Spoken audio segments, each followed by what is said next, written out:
All right, so as you can see, I am at a workbench. Ignore the motorcycle flywheel. That said, a thing arrived in the mail today. This, the first, or what's going to be the learning example for an O-scale Lambert Locomotive Works, well, standard gauge locomotive kit. An FM H10-44. Basically the, well, look, if you couldn't recognize it from the roof overhang and the tall nose and the decidedly, well, let's just say Milwaukee looks, because I'll be honest with you.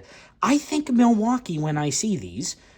I blame Walthers and their HO scale models. I blame them for that. But, point being is this is an O-scale version. This is going to be the locomotive that I experiment with to figure out how to build an O-scale kit locomotive. Now, next to it is an old All-Nation NW2 that, as I was working on this video and doing a few different versions, I remembered I had this on the shelf. Note the trucks. They are AAR Type A's. Now, I did a CAD drawing of my own, as I've got some Northwest Short Line Stanton drives on order to use as, mechanical components. But I didn't design this only to use Stantons. Flipping it over and using the fact that we have a table here, so I can do this one-handed, I pre-notched the frame. Now, these, of course, there's already pilot holes started in the frame for attaching trucks. But I did this so if I wanted to do a Weaver or All-Nation style setup, there's something of a start already there to get the gear train up into the body if you wanted to go that route. Suffice to say, as you can kind of see, there is a lot of space in there. So, plenty of room for weight. There are some things I'm not too happy with, and I don't know if it's just how the print was oriented.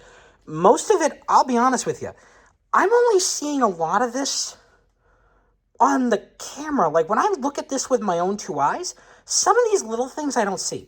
Now, the top of the nose, you can see the layering, right? And there is almost like a layering effect when you look at this in the right light, the front of it. But what's weird is when I look at it with my own two eyes, and you can kind of see it here. Kind of, keyword here is kind of.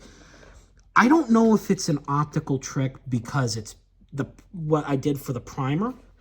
Because when I run my fingers along the roof, it doesn't feel like it's stepped. It actually feels just like the side of it does, which, same texture. So I don't know if it's an optical illusion from the print angle or what, because it more or less, what I've seen, more or less stops in this area here, which doesn't make sense. So, yeah. Suffice to say, I got work to do.